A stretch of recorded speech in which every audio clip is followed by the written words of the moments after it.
Well, hi there, and welcome to the latest episode of the podcast. This episode, I've got two things to share with you. The first one, we're going to talk about the TikTok Music app launching and exactly where and how and all you need to know. After that, we're going to be talking about a new integration between SoundCloud and Groover.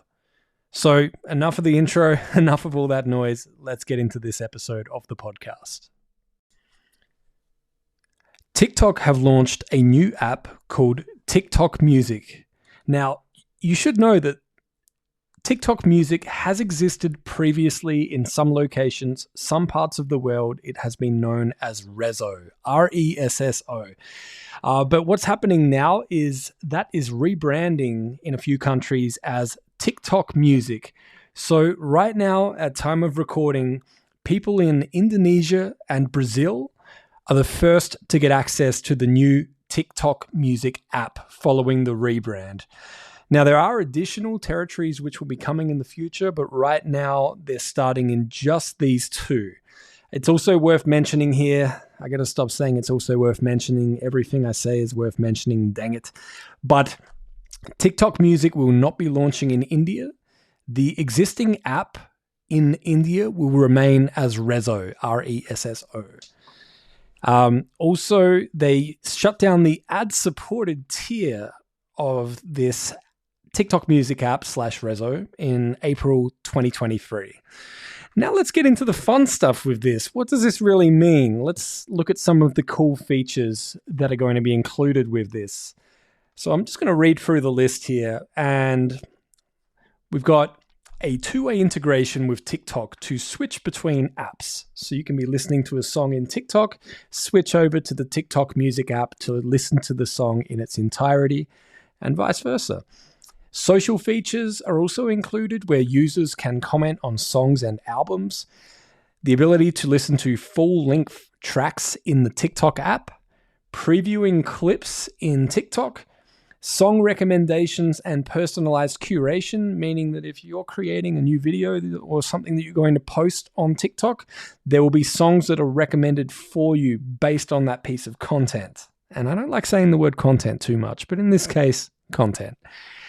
There's also the ability to create collaborative playlists with your friends, with your band members. You can import the music library from other platforms.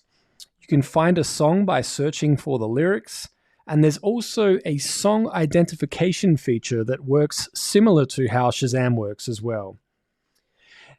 Now, before I jump into the next part of this, I wanted to let you know that everything I am reading to you this episode, you can also read on my blog. So I've included links directly to the blog in the show notes so that you can read the articles on this and learn even more about what I'm talking about right now.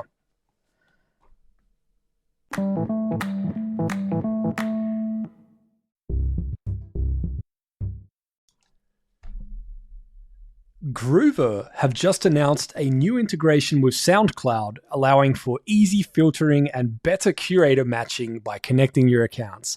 Yes, I read that. Yes, that sounded very salesy. I apologize.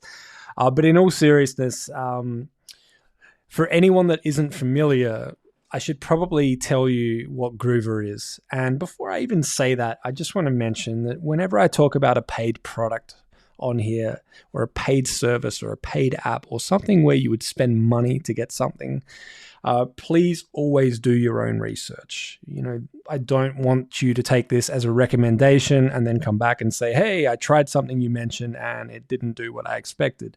Always ask your peers, ask your fellow artists, go onto forums, go onto blogs, ask on social media. People will tell you about the experience that they've had. Now, that aside, let's dive into Groover and what Groover is. So Groover is a website where artists can go on there, they can upload their music, or they can share a link if it's already live on streaming platforms.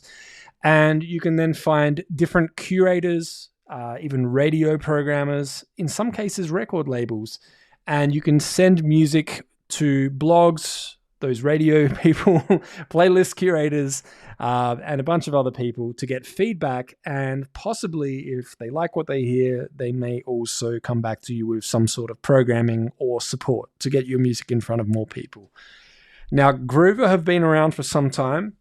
And since they launched, over 3 million pieces of feedback have been given by more than 3,000 active curators that are actually on there listening to the music submissions.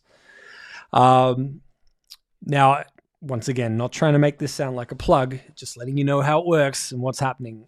And so just recently, Groover announced a direct connection with SoundCloud where you can simply log in, connect the two, and then it will grab the details about your track from SoundCloud and pull it straight into Groover and start making suggestions on who you could submit that music to for opportunities and consideration.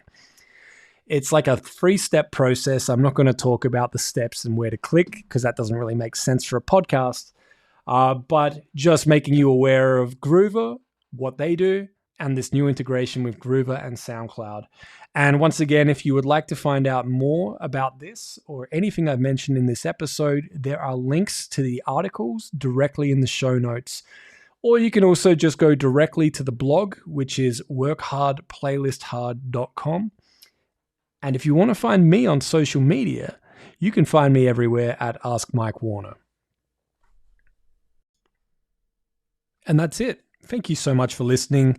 If you've enjoyed this and you like the sound of my voice and you would like to hear more of this news, more of the things that matter, please consider telling someone about this podcast, sharing the things you've learned. You don't even have to send them to this podcast. Just tell them, share what you've learned. There's no reason to hold this information. Keep it to yourself. And I'll record the next episode of this podcast when there is something worth sharing and when I feel like it. Until then, keep creating, keep learning, keep sharing, and have a good time doing it. Bye.